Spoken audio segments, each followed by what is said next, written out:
A lot different than 5G. So today we're going to start in the labs at Northeastern University. We'll see what they've been working on, including a 130 gigahertz MIMO system, a 6G networking test setup, and what it takes to turn MATLAB programs into actual RF communication signals. We'll also dig into the possible applications of this research for 6G. We'll then come back here where I'll be joined by 6G expert Roger Nichols to discuss the current and future state of 6G. First up, let's jump over to the Ultra Broadband Nano Networking Laboratory at Northeastern University in Boston to talk with the lab director and professor, Giuseppe Jornet, about how he got started and what's going on now in sub-terahertz research. I asked him, what is sub-terahertz and when did you first start working on it? In 2009, 2010, when we started working on terahertz, at that time I was a PhD student, people were not even working at 60 gigahertz. People were still fighting, trying to see if that could work, right? So anything beyond 60 gigahertz was already terahertz. So in our first papers, we used to say 100 gigahertz and up, it's terahertz. Now what has happened in the last 5-6 years, especially as millimeter wave has become more prominent, the 60 gigahertz band supposed to be working, this and that, people say, hey, 100 from 100 gigahertz till 300 gigahertz, it's still millimeter wave. But the name millimeter wave has been abused, so, let's call that sub-terahertz. So as of today, people will agree sub-terahertz is 100 gigahertz till 300 gigahertz, and then from 300 gigahertz up to 3 terahertz or even 10 terahertz, that's the terahertz band. This is like log scale thinking at its finest. Anything above 100 gigahertz is absolutely, because if you think as of today, all the wireless services that we're using, think of your cell phone, your Wi-Fi, your TV, your radio, your GPS, all the sensors in your car, all the radars, they are all under 100 gigahertz. So we could take all those and put them again between 100 and 200 or 200 and 300. No, we're talking logarithmically, as you said. We're saying, no, we can take that, but now multiply it by 10, right? We can go from 100 to 1 terahertz or 1 terahertz to 10 terahertz. That's what gets exciting. So I have to imagine it's more complicated than just slapping up converters on everything. Can you talk me through some of the technical complexities? Because what you're doing in the lab is absolutely incredible here. What does it take to go from 60 gigahertz to terahertz or 600 gigahertz? Absolutely, very good point. And I would like to highlight 2 things. First, we are not just going to higher frequencies so we can be at higher frequencies. We go to higher frequencies because we are promised that we will find larger bandwidths. So I would say there are mostly 3 things that are challenging to get to those frequencies. First, indeed, you need to be able to push your center frequency towards the sub-terahertz and terahertz band. And sure, there are ways to do that with frequency multipliers, and that's many of the things that people used to do. There are other devices that actually intrinsically work at those frequencies. Those are not yet commercially available, but if you are bored and want to look at some of our patents, you'll actually see that we conceive devices that you power a DC battery and suddenly you have a terahertz signal without frequency conversion. That's something that exists and it's interesting. But that's just one of the parts, right? You could take a very narrow band system and push it up in frequency, but why would you do that? You want to go up in frequency and then have very, I would say, fat signals, broadband signals. So that's the second problem, which is how do you generate very broadband signals, signals that themselves have gigahertz of bandwidth. Like today in Wi-Fi, you are at 2.4 gigahertz with maybe with 100, 200 megahertz, and you're happy. No, I want to be at tens or hundreds of gigahertz, and around that have my tens of gigahertz of bandwidth. So that's the other thing. And the problem that comes from these 2 is that you're trying to go up in frequency, and the result is that through all these multiplication processes, if you use multipliers, or even if you use the direct generation devices, your power is low. In addition, you're dealing with large signals, so you're spreading your power thin across all the bandwidth. Bottom line, the receiver suffers a lot. So what do you need? Well, then you need to make power from wherever you can. So if you cannot increase the transmission power, let's try to reduce the noise, but also let's help with antennas, directional antennas. Try to point the signal, so make sure that that little power you have goes only in the direction that you care. When we teach communication systems, we talk that you care about not just how strong is your signal, but how much stronger your signal is compared to the noise. And that noise that we always call, we don't put the adjective, but that's an amplitude noise, right? So we usually, when we talk about noise, we mean that your signal, the receiver, will have random fluctuations in amplitude. That's what we're used to do. That happens in all the systems. When you get to these very high frequencies, what happens is that not only your amplitude randomly fluctuates, your frequency itself may randomly fluctuate. So then it's why we start using the term phase noise. So we have phase noise on top of the amplitude noise, okay? And that's when systems get exciting. The reality is the following. Amplitude means that your signal goes up and down. When we talk about phase noise, if you imagine the constellation of your signal, and in some of these demos you are seeing constellations, what phase noise does is that it flips your constellation. It makes it, even if you have crazy phase noise, your constellation will start spinning. So good luck finding the symbols. Right. Okay? Amplitude noise takes them all over the place. Phase noise makes them spin. So that's the problem. This is something that at millimeter wave also happened before, but then people got better oscillators. When we get to the frequencies we are dealing, well, it depends. If you can, if you can get one of your good Keysight models, then your phase noise is going to be very low. But then when you try to make that into something cheap enough that you can put in every cell phone, you're going to experience phase noise.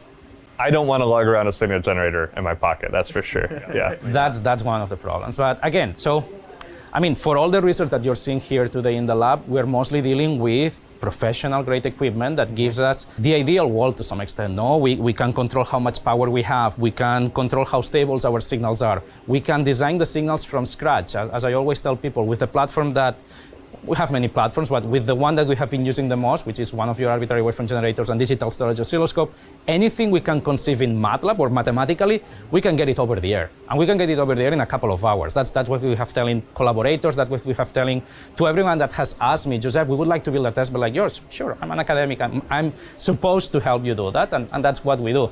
Of course, then you get to other platforms like your USPA platform that it's a little bit more challenging, but you only go there when you know exactly what you want to do, right? But right now in the lab, we have the opportunity to be able to, anything that we can imagine, as long as it does not break the laws of physics, we can probably test it. So what I hear you saying is if you want to rapidly test different types of signals, this type of setup is really useful. And then you go to the USPA when you're ready to code some FPGAs and do it in real time, but a little less flexible. So what I would say is the following. I'm sure that you have heard about the term the terahertz technology gap, right? And that's what has prevented the community for many years to use these frequencies. We just didn't have the technology. Technology meant many things. It meant having those signal generators that can go up to hundreds of gigahertz or a few terahertz. It also meant being able to process this very large bandwidth, right? And in the last, I would say, 10 years, there has been a lot of progress. That has led to a lot of platforms. There are many publications that talk about a new modulator, right? And they show you a new modulator that only does modulation.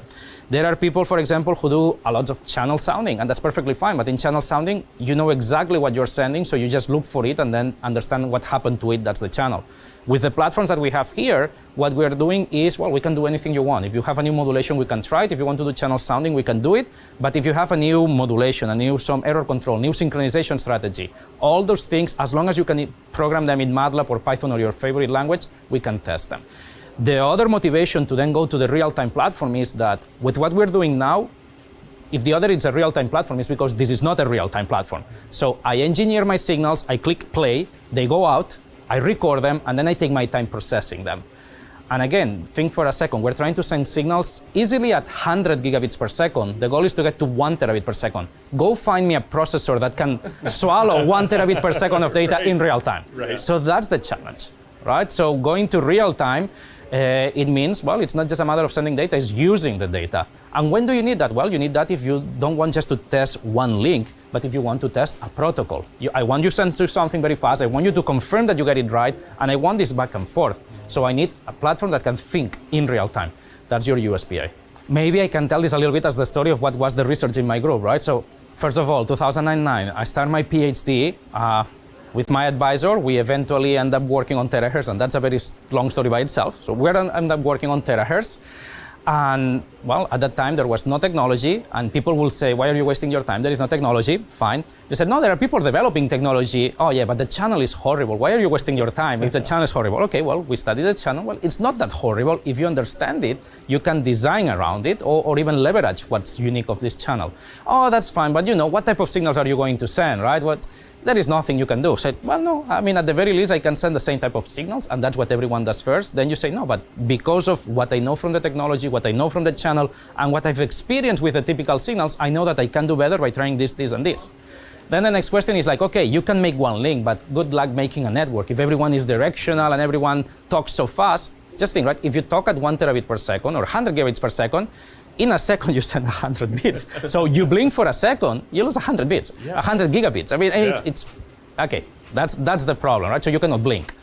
So that means that you need to start thinking how you design networks in a different way, right? And that's, I would say, where the field is now. There are a lot of publications and a lot of progress when it comes to the technology. There are more and more results showing how the channel looks like. I would say that there are more groups building communication solutions like what we have been building here, but only very few groups have really tried to build networks out of it. Not just a point-to-point link, but an actual network. That's what I think is going to happen next. Of course, there is a parallel process in all this, which is like, it's great to develop a technology, but if you cannot legally use it, what's the point? Yep. So one of the things that we also try to do here in the lab, it's contribute both to spectrum policy. So we send contributions to the FCC. You may remember in 2019, the FCC Spectrum Horizons was approved. So in 2018, we did send our inputs, because the first time that I tried to get an experimental license, the answer was no. I was like, what? I'm an academic just trying something here. I was in Buffalo at the time. I say, yeah, no, but the frequencies you're trying to use are being used by, some very sensitive service, so you cannot. So, well, we had the help from people who knew more at the time, and we managed to get the license. But I think that things have gotten much better. Today, it's much easier to get experimental licenses at these frequencies. We also contribute to standardization. That's another thing that, again, why do we do that? Look, we can come up with very good solutions, but if no one uses them, what's the point, right? So as a university, we also try to do that. And for example, some of the students, like Divo later will show you some of these demos, or has already shown you some of her demos. Some of the solutions you've seen are actually part of the first terahertz standard that already exists. There is a standard for terahertz. It's the IEEE 802.15 3D, and it was approved in 2017. Now it has gone up for review, and in that there are some of the solutions from our lab part of the standard. So that's the technical part and the not technical part. Okay. And I don't know which one is more challenging, but okay. Yeah. So Giuseppe gave us a great overview of what it takes to turn a 6G theory, a math equation, into a real signal that can be generated, modulated, and tested. But now we get to see it in action. This is a MIMO setup, meaning the one communication link has multiple input antennas and multiple output antennas. So this is a MIMO system. So we have 2 transmitters and 2 receivers. They're working together to try to increase our data rate. So in this case, we're sending 2 separate data streams, one on each transmitter, and each receiver is receiving and demodulating those streams. We're operating at 130 gigahertz, which is a lot higher than any other MIMO system you've probably seen. And we're using 10 gigahertz of bandwidth. And this, right now, we're hitting about 36 gigabits per second. So 36 gigabits per second over the air is insanely fast. It's one data stream going in and one data stream coming up, but it gets split up. Can you kind of walk me through, start to finish, what that signal chain and data chain, I guess, looks like? Yeah, so we start with a bit stream, so just your zeros and ones, and we split it in half. And then those zeros and ones get converted into an IQ constellation. In this case, we're using a 16 QAM constellation. Those 2 sets of IQ streams get modulated to an intermediate frequency. In this case, we're using 5 gigahertz. That intermediate frequency signal is what we have generated in MATLAB, and it's getting passed to the arbitrary waveform generator. That is essentially our digital to analog converter. It'll create the analog signals that get passed to our RF front ends, which are also getting given an LO signal, which is at 130 gigahertz, and so that gets us to our carrier frequency. It goes through the air, and at the receiver, it's essentially the reverse process. So we have an LO coming in again at 130 gigahertz. It brings our signals back down to that same IF, and then we get to see them on our beautiful scope. They get digitized, and then in MATLAB, we're able to do the post-processing again, where we go to our IQ symbols and then our bits again. So what's been the most surprising thing to you working with the system, getting it up and running and actually seeing it go from math and MATLAB into like a real system?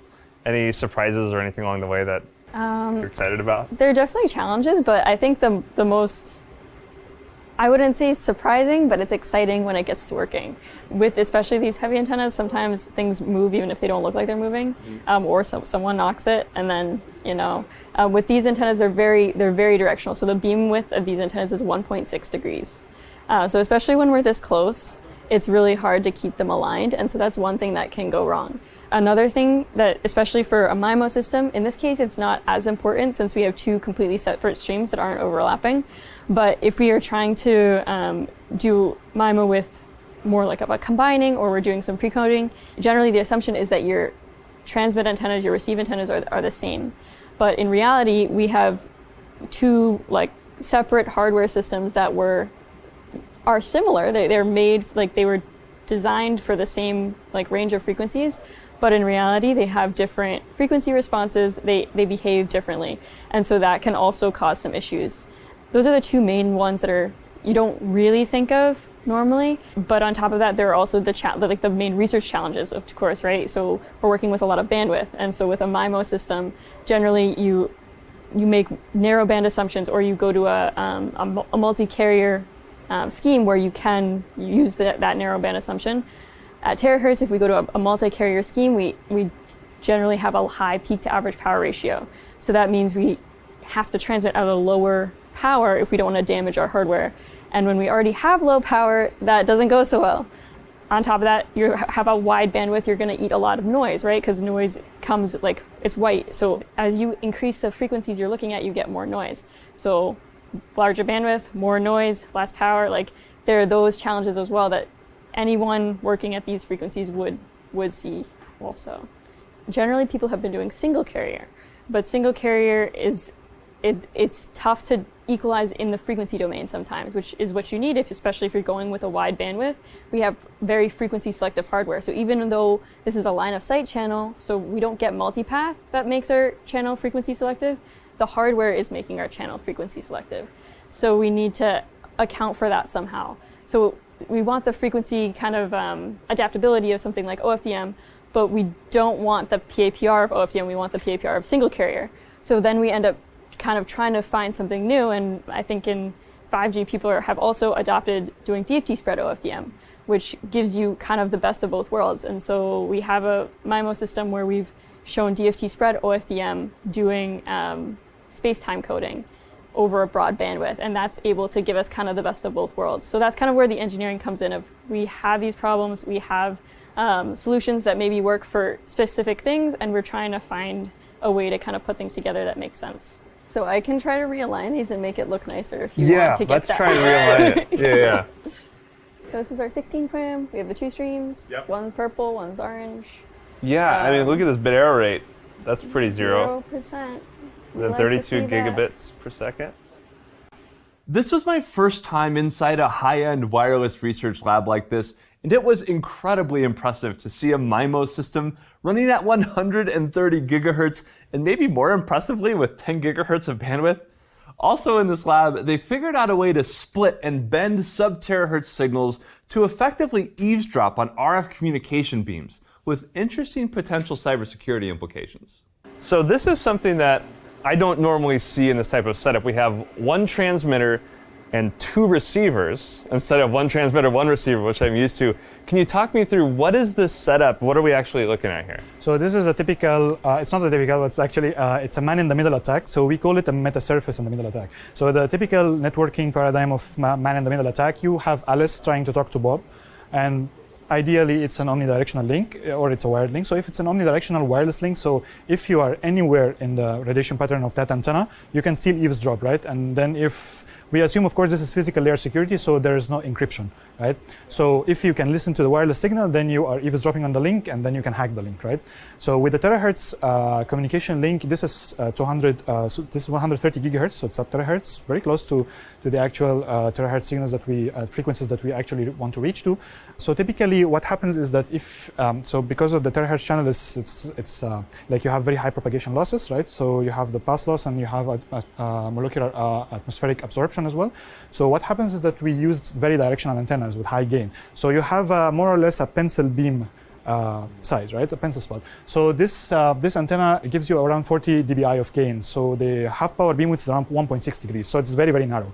So it's a more or less directional link. So how can you eavesdrop on a directional link without actually blocking the link, right? Because Alice is talking to Bob, and then Bob has to send an acknowledgement, right? So if you block the link, no acknowledgement comes back, and then the link stops. So you cannot successfully eavesdrop on the link. So what we designed with our collaborators at Rice University with Professor Edward Knightley is that these metasurfaces. So these are passive metasurfaces. They are very easy to manufacture. So you basically apply generalized Snell's law. So basic Snell's law tells you that if you have a mirror, you have an incident angle at the normal, then the reflection goes at the same angle from the normal. This is called specular reflection, right? So, but this is not a mirror, and this is actually a transmissive metasurface. So what happens is that we design very small meta-atoms across the whole plane, okay? So this meta-atoms, it has the shape of C-shaped split ring resonators. We designed that on console multiphysics, and then it's very similar to the process of etching. So you have a design, you print it on toner, and then you transfer that toner onto metal, or you metallize the toner, the pattern. And then this technique is called hot stamping. Okay. So we designed that on console with the different orientations. So you have here thousands of C-shapes. Each one introduces a phase response in a certain way, and then across that you introduce your phase gradient. So whatever phase gradient you can create, then you introduce, like you can actually do any arbitrary wavefront engineering. That's generalized Snell's law. So we have that, we print it, we metallize it, and then we put it on a piece of paper, a glossy paper like this. So it's very cheap to manufacture and it's very light, right? So we have this transmission beam and we're trying to snoop it. We're trying to do a man-in-the-middle attack. To eavesdrop on the link. Without them knowing that we're doing it. Exactly. Without ruining that communication. So minimal effect on that party, which is the legitimate party, right? Right. So that it still sends the acknowledgement, everything is going well. Of course, you will introduce some attenuation, but it's very minimal. So we have then our second receiver, which is trying to listen in, and by dropping in this hot stamped piece of paper with the open ring resonators. Yes, the split C-ring resonators, you can basically put that here, and then you will start getting a signal. And that's designed in such a way that it will basically split out part of the signal into this receiver. It takes some power of the signal and then diverts it to that direction. Okay. And this receiver is a little bit rotated. It's rotated 90 degrees because this introduces cross polarization. So we designed that and we know how to eavesdrop using that link. We can just put this piece of paper here, and then you will start seeing something at the other channel. So now that we've put the paper in place, the beam is being split and rotated, and we're seeing it on our main receiver, our the legitimate receiver, and our man-in-the-middle attack. The eavesdropper. So if you block that, you'll find that your channel is blocked. If you block that, nothing comes here. And if you remove the metasurface, then you'll start getting only this one. That is so cool. So we are sending 5 gigahertz of bandwidth now. So 130 gigahertz RF, the IF signal, the modulated signal actually has 5 gigahertz of bandwidth. You can increase it, you can decrease it. Everything is very flexible because we design the discrete time waveforms in MATLAB, and then we use the arbitrary waveform generator from Keysight to actually, it's like a very high performance digital to analog converter, an interpolator. So whatever discrete time waveform we can design in MATLAB, do simulations, we can do it in real time. Using the Keysight AWG and the DSO, we get it back discretized again, and then we can get the discrete time waveform, process it in MATLAB, do these constellations. So we can now try to transmit. Yeah. So that is so much better. This is the constellation before. Equalization, then we use our minimum mean squared error equalizer, or we can try different equalizers, zero forcing according to what type of channel that you are expecting to have, and then we have this received. So of course we compress this so that we can send it fast enough. Yeah. And so this is a perfect constellation with 0-bit error rate. So we are not doing here any error correction or error control coding. So no redundant bits, no error correction, and you get 0-bit error rate at 130 gigahertz. So no error correction with a 0% bit error rate. Yes, no, without error correction. Pretty exceptional. Exactly. That's amazing. Our lab also, we design different axicons and lenses that we can actually do different types of beams. So these are more or less Gaussian beams. So you can do Bessel beams, you can do orbital angular momentum. So you can also demonstrate with Bessel beams, if you have a stationary blocker, like in the near field, you can actually let this beam regenerate after the blocker. So you can do any type of wavefront engineering or wavefront manipulation. So if you have a small blocker in the in the near field, and then of course if you use a Gaussian beam, which is the ordinary beam, you will, if you're transmitting an image, then you will see this image like it has many errors, right? Because there is a blocker inside in the middle. But if you use Bessel beams, then it will regenerate and reconstruct, and then at the receiver you will get it. So you can do many cool things with these things. So yeah, the terahertz channel is a little bit difficult, so we said, okay, why not use directional antennas, right? But directional antennas introduced many other problems, right? But we have the solutions to these problems. So once you solve the wireless and the phi layer problems, which is no small feat, you are immediately faced with a new problem. What do you do with all that data? It's more than just a layer 1 discussion. You have to build a network that can, in real time, process and handle the data. You need a network prototyping system, one you can quickly configure, test, and reconfigure and iterate, and it has to have blazing fast processing capabilities, something like this setup. So we start off with theory. Now we're talking about next generation communication. We have an idea of what's the physical layer looking like, and that's because of the years we spent researching that using the offline kind of testbed that Keysight has, the DSOs, AWG, and the signal generators. When we were able to fully understand that channel at the 6G kind of domain, now we have a good idea of how to develop that physical layer. And now that we have that, we're developing a full kind of system on the hardware that consists of both a transmitter and receiver that operates in real time.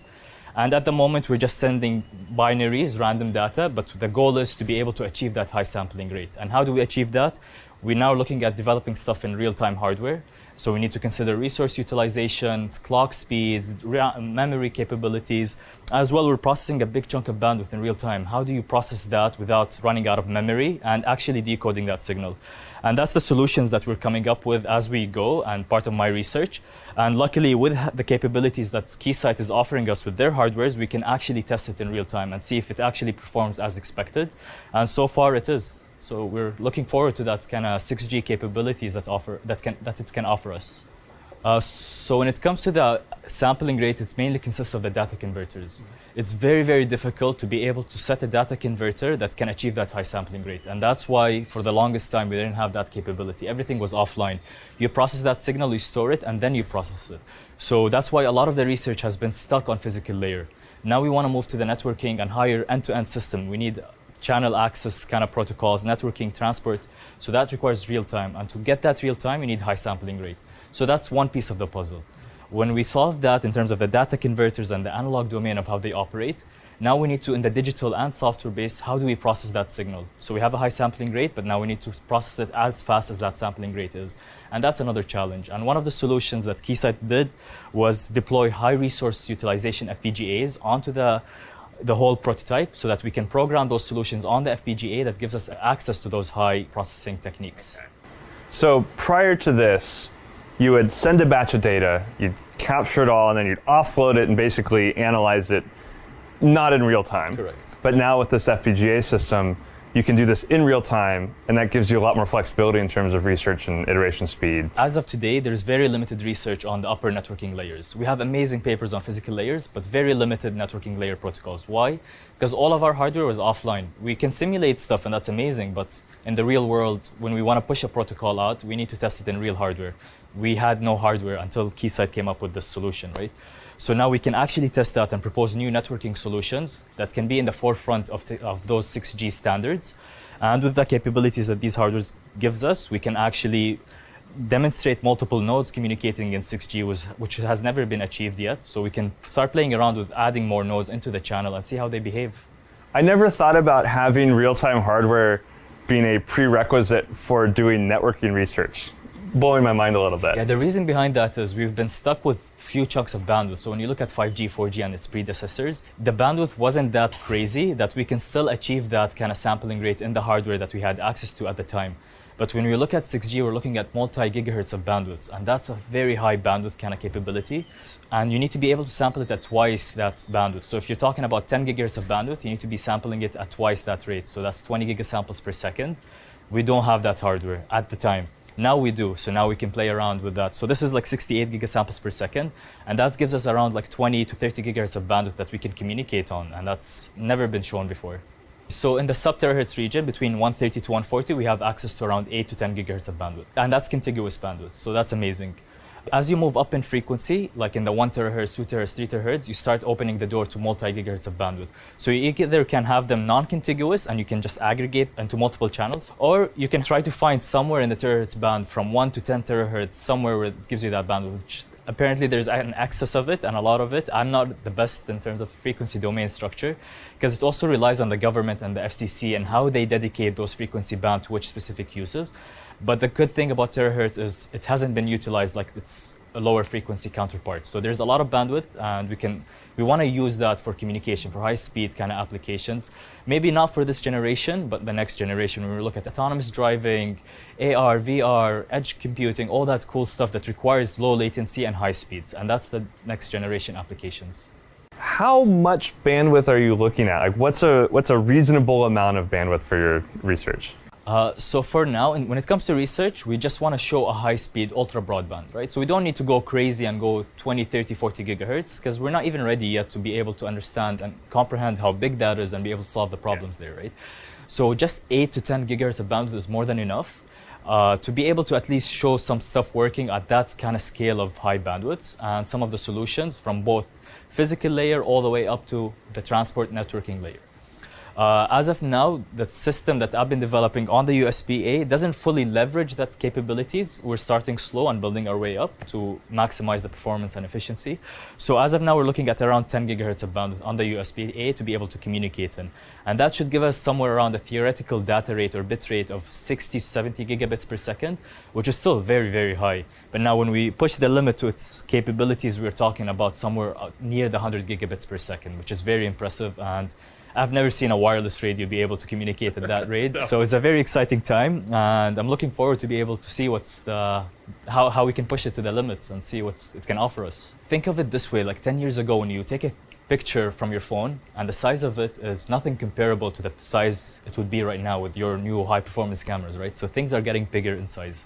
So as we move forward with this like low latency, high speed, you want to push data really fast at a low latency, that's when things start coming into play in terms of terahertz. One cool approach that easily come into mind is backhaul connectivity. For the longest time, we've been looking at fiber optics for your backhaul connectivity because it's most stable, high performance, and gives you the best speeds, right? But it's very expensive and infrastructure-wise, it's crazy. But when you start using this for backhaul kind of communication, it's wireless, software-based, easily deployable, especially in emergency situation. You just put it, plug it, and it works, and can offer you very high speeds that's comparable to fiber optics, right? So this becomes a very attractive solution for backhaul connectivity.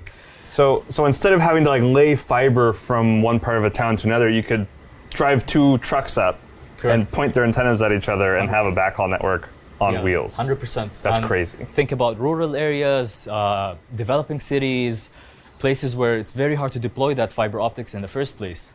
This becomes an amazing solution that can compete with fiber optics easily. Fiber optics will always be there. There's nothing that can compare with fiber optics. But if you can get really close to it and the situation like rural areas, it doesn't make sense to put fiber optics, why not use this? And that's when you start playing into the system of where to actually point this at. I'm blown away seeing the diversity of research happening here. We have people working out and solving decades-old wireless physics problems, and then 10 feet away, we have someone else working on uncharted networking challenges. For a long time, this was all theoretically capable, but this lab is one of the first places that made it real. So let's circle back with Giuseppe to explore how these interdisciplinary research collaborations will help make 6G a reality. All my work till 2017 was mostly equations and numbers, right? 2017, we got this support from the National Science Foundation to build the first version of the terahertz testbed, which we call it Terranova, and it was the first system at 1 terahertz. That was the big investment. That day, the day that money came, it was a huge learning curve, right? First of all my students were used to just do equations and numbers, right? Suddenly you say, no, here you have a $250,000 oscilloscope, don't break it, go learn how to use it, no? Or, work with the Virginia Diodes guys, and we have these up and down converters, or be careful with the static, be careful with all this, don't break anything, okay, right? So it was great, that learning curve. Since 2017, or I would say effectively 2018, of course, we continue to do our theory and numbers, right? Because theoretically, I can predict things. I can work on things that technology still doesn't support. But at the same time, I want to back up as many things as possible. So the way we conceive an idea is like, okay, what can I theoretically do? Write the equations, do it all, and then let's see how much we can validate, right? If we look only at what we can validate today, then we are probably cutting ourselves short. Because sure, I'm ahead today, but I may not be ahead in 2 years or 3 years or 5. If I don't look at the experimentation, it means that my work lives in its own realm and no one cares. So it's finding the trade-off also. When you got that funding, what went through your mind, and how did you start partnering with Keysight? Because this is quite the setup. If I can be fully honest, so pretty much what happened is like, okay, well, I'm not an experimentalist. I have to become one. So we started looking, and honestly, I started looking at specifications, right? So my main driver is I knew that some companies like Virginia Diodes could help me get up to the right frequency, but I needed a starting point for the carrier frequency. So I needed a very stable very low phase noise oscillator, and of course then came across to your PSGs. Then I remember, I don't go to terahertz just to then make a 20 megahertz signal. I go to terahertz to make a 20 gigahertz signal at least, right? Then we start looking at arbitrary waveform generators, and we came across your M8196 platform. Said, okay, this is actually, top notch. Then we realized, well, that's the transmitter. What happens with the receiver? So we start looking at the oscilloscopes, and again, we needed someone able to sample very fast. So digital storage oscilloscope. We ended up with one of your Z series at that time. At that time was the best you could get, 63 gigahertz of bandwidth, which means that with that oscilloscope, sure, to do terahertz, you need up and down converters, but if you're just working at millimeter wave frequencies, you can connect an antenna there, and you see in real time your 5G signals. Yeah. I mean, that's, sometimes I work with, Tomas or Dimitrios, others in the institute, say, sure, we can down convert it if you want to baseband, but just put your 5G antenna there, and I can see your frames going on over the air. That's impressive. Awesome. Yeah. And then what happens? What I like from Keysight, and I'm not saying that just because you're Keysight, but what I like is that, first of all, I was always able to ask technical questions and get a technical answer. I even at that time, the person who was helping me, I was Buffalo-based, I even asked him, look, I'm trying to compare these two models, and he sent me a whole presentation about the goods and bad, right? Yep. That helps a lot. Then, of course, we start moving, and I always say the same, when things work in the way I work, look, everyone has limited time in the day. So at the end of the day, you can spend your whole time complaining. There are people who live online just trolling and complaining. I prefer to live my time with the good things. And when I find something that works, I make sure everyone knows, right? So when I go around and present my testbed, there is your logo, there's VDI logos, and to some extent you can think of me as a working commercial, but no, I mean, we'll take it.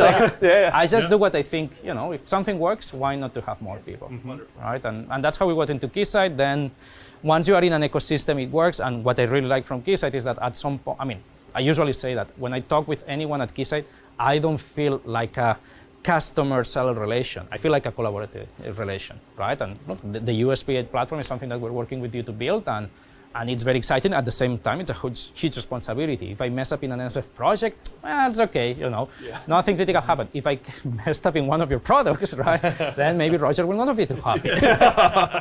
Well, speaking of Roger Nichols, Keysight's 6G program manager, he's here with me today so we can keep digging into 6G. If you have questions, those of you who are watching, click the chat button and put your questions in chat, and we have experts there answering those for you as well. But first off, Roger, thanks for being here. It's a pleasure. Thanks for having me.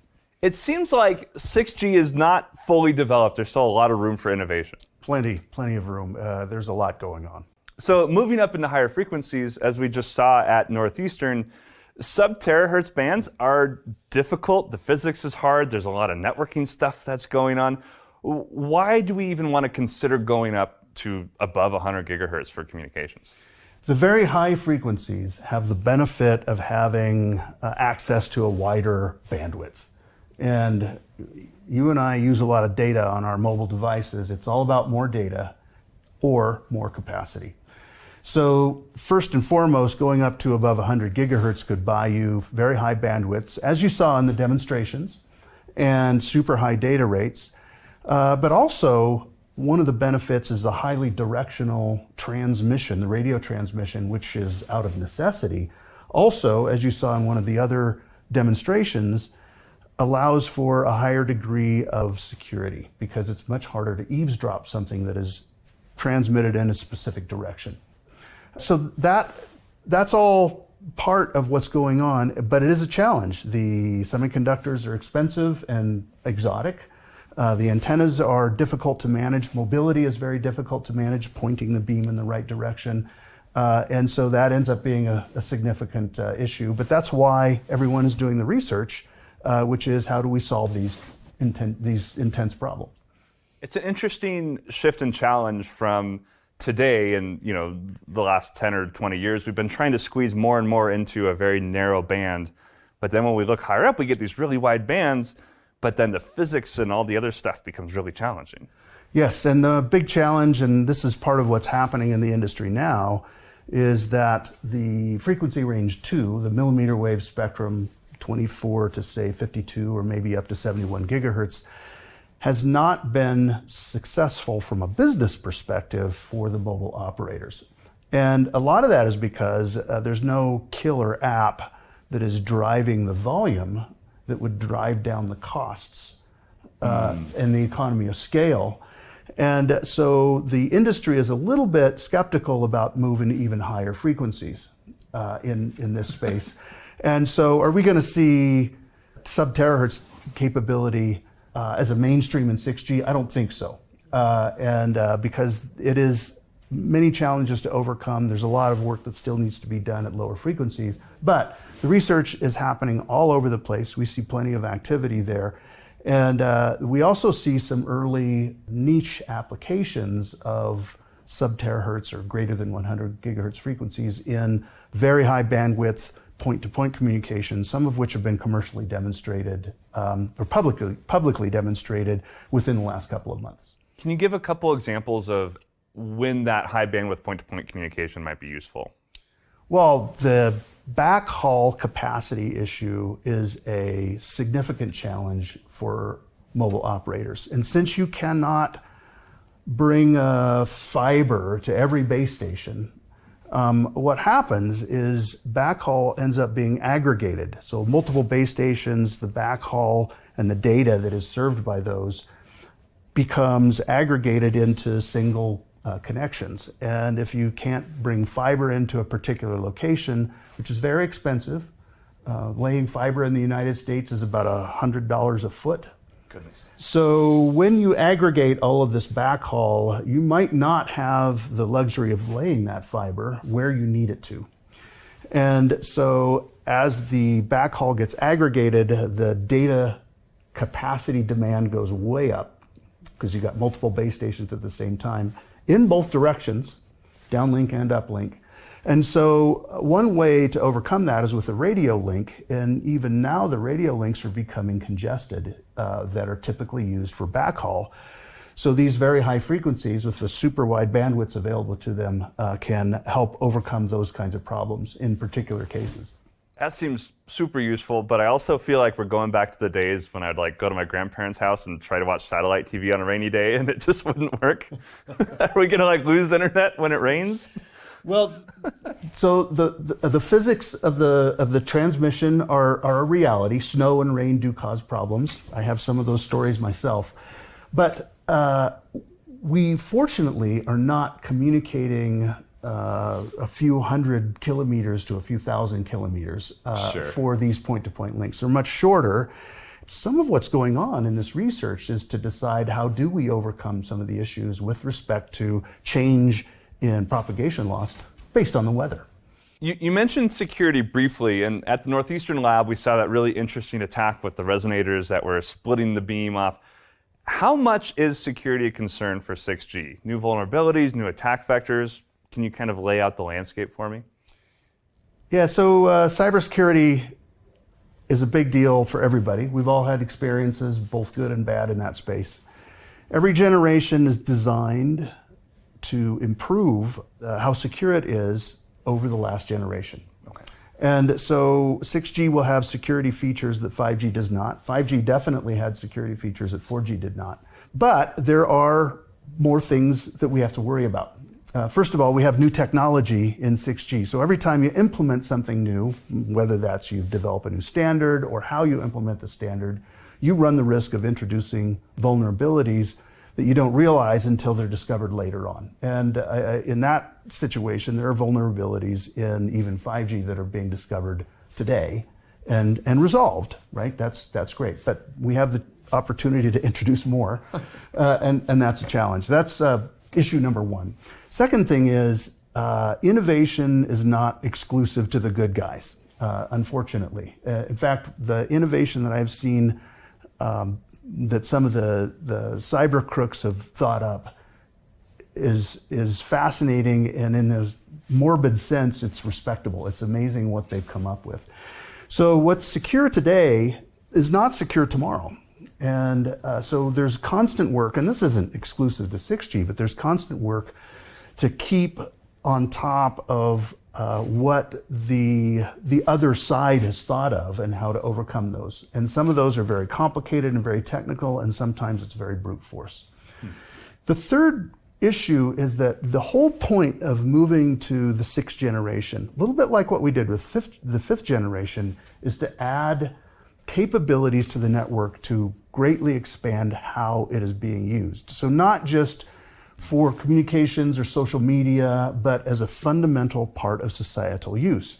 Mobile banking, healthcare, you could imagine, and driving, navigation, all kinds of things.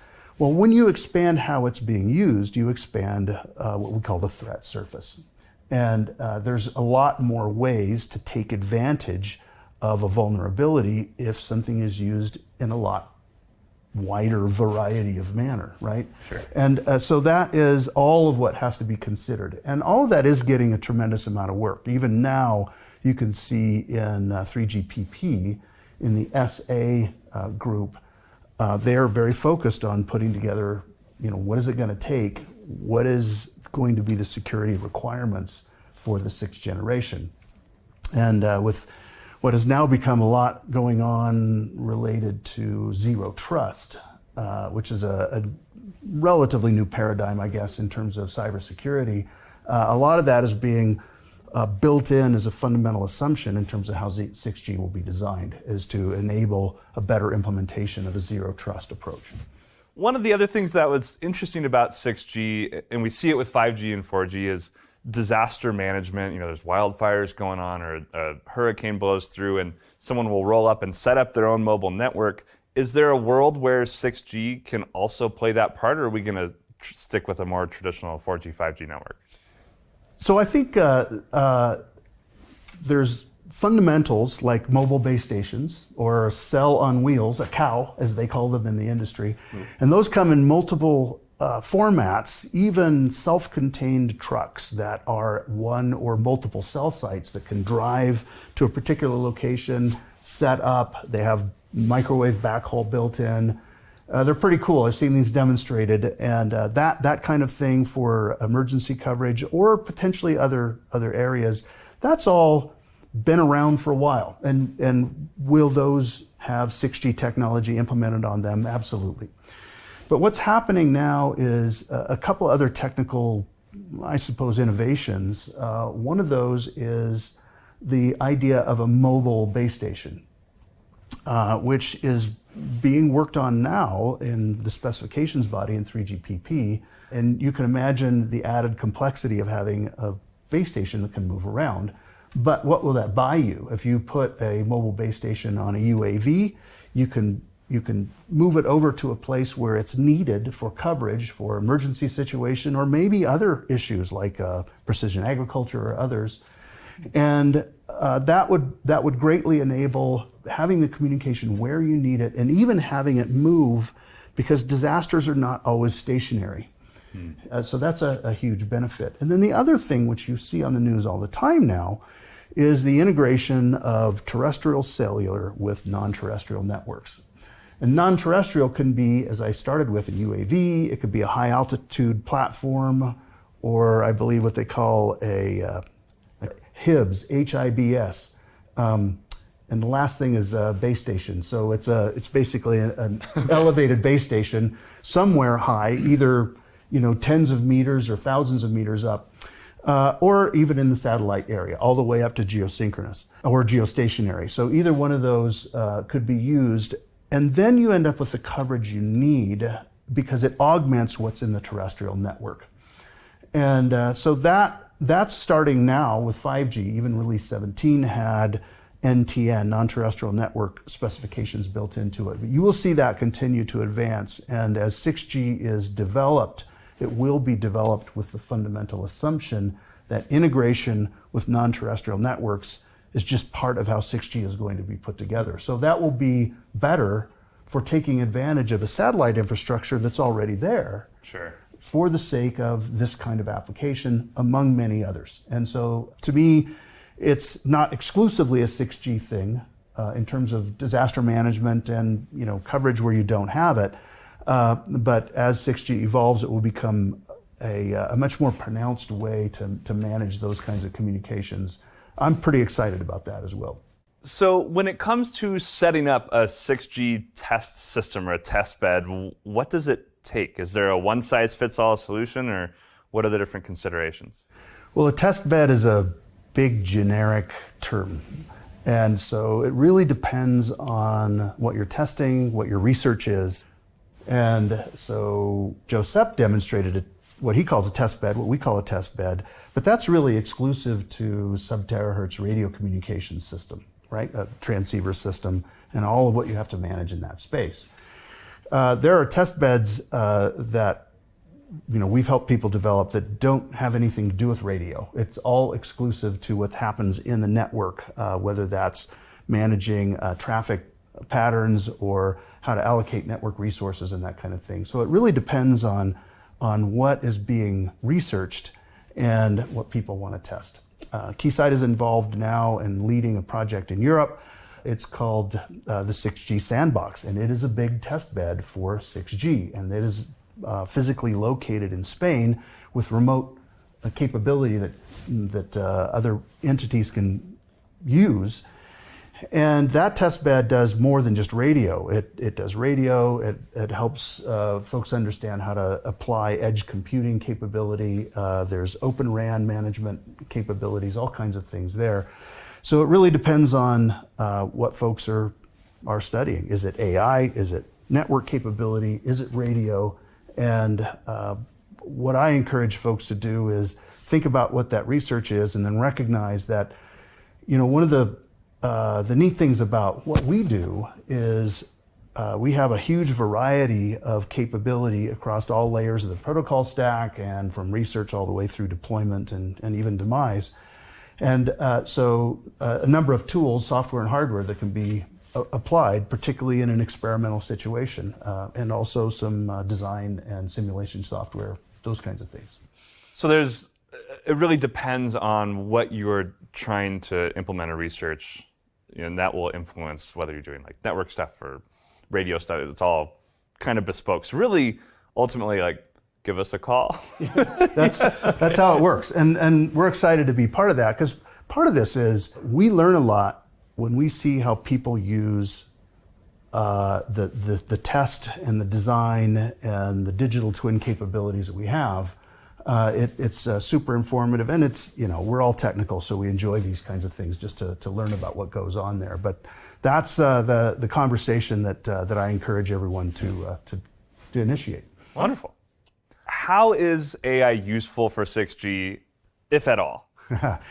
Well, from the very beginning of the 6G work that was done, that I could see stretching back even to 2017, the fundamental assumption is that AI will be used in 6G from the very beginning. Whereas it's built onto 5G or being built onto 5G, 6G will be designed with the assumption that AI, and particularly machine learning, will be part of the system. Well, what does that mean? Most of what's in the news for artificial intelligence now is related to large language models or image or video recognition or deep fakes or things like that, right? So those are all a particular set of data and models. But for 6G, while large language models will be part of how people use the system, to make the system work better is a different set of models. And it's really, I guess the way I like to see it is using AI to overcome the complexities in the systems that we design and to simplify those, or to overcome some of the demands from the laws of physics. And so this has to do with everything from enabling circuit design to improving the knowledge that the radio has of the radio channel state so it can make real-time adjustments, to improving how we manage traffic flow over the air, deciding how you're going to allocate radio resources in the base station, deciding how we're going to manage traffic flow in the network itself once it gets into the wired network, deciding how compute capability will be distributed between the edge and what happens in the cloud. All those kinds of things will be, actually are being researched. Can we use AI to make these better than they were in legacy systems?